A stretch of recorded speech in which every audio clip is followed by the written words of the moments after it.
salam sepak bola ya.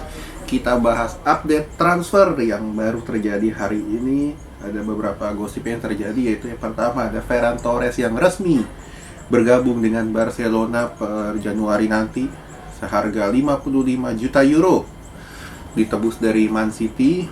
Dan kalau gue bilang ini untuk Barca yang menjadi amunisi tambahan yang sangat berarti. Kenapa? Karena selama ini Barca ini kan nggak punya striker yang benar-benar mobile.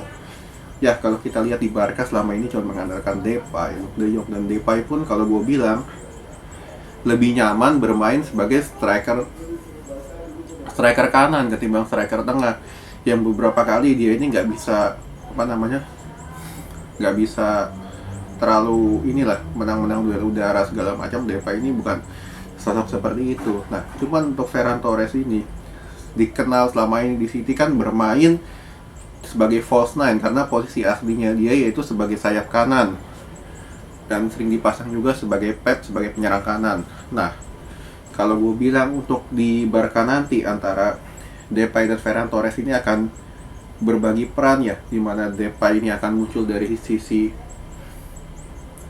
sebelah kanan, ataupun nanti Ferran Torres dari kanan ke tengah. Nah, dua pemain ini akan gampang melakukan switch dengan ditopang oleh Dembele. Nah, Xavi ini ingin membentuk sebuah trio yang kalau gue bilang ini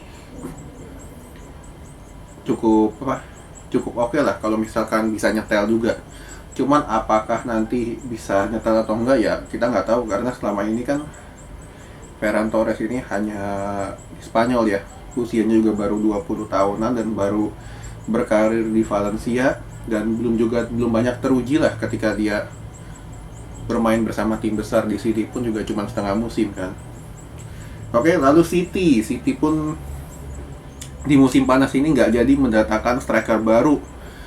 Sekaligus juga si Pep juga udah ngomong bahwa di Januari ini kita nggak akan rekrut striker ataupun pemain baru. Kita akan bermain dengan skuad yang ada dengan kehilangan satu orang ya. Kalau gue bilang Pep ini agak kepala batu ya. Kenapa? Karena dia berkali-kali pun dengan formasi false nine nggak terlalu berbahaya juga, karena City ini kan lini tengahnya kuat, dari sisi kanan kiri kuat, cuman striker ini yang City nggak punya. Dan kalau misalkan City di musim ini nggak juara Liga Champions juga, ya gue bilang ini gara-gara Pep yang kepala batu itu nggak mau rekrut striker segala macam juga. Kalau misalkan dulu di Barca orang bilang Pep bisa menang pakai false nine, ya itu kan Messi, itu kan benar-benar seorang striker. Sedangkan di City saat ini setelah Aguero, benar-benar City ini nggak punya benar-benar seorang killer yang mematikan. Entah itu dari Kevin De Bruyne, entah itu Gundogan, entah itu Sterling, benar-benar bukan sosok yang membahayakan di depan. Lalu yang ketiga ada Erling Haaland yang ditawari kontrak dan kenaikan gaji jadi 16 juta euro per musim oleh Dortmund dengan masa durasi 5 tahun ya. Kalau gue bilang Dortmund ini ingin betul-betul menjaga seorang Haaland ya, karena kan selama ini kita kenal Haaland ini mampu menopang Dortmund yang kalau gue bilang benar-benar ngandelin seorang Haaland. Cuman apakah Haaland mau atau enggak ya, ini kembali ke agennya lagi. Feeling gue agennya nggak akan mengambil itu. Kenapa? Karena klub kayak Madrid, yang pertama Madrid ini sudah menunjukkan ketertarikannya kepada Haaland. Dan kalau gue bilang gaji nggak jadi masalah, apalagi kan mereka tahun depan mau datangin Mbappe, datangin Haaland ya. Seharusnya Haaland nggak akan mengambil opsi itu dan lebih pilih ke Madrid seharusnya.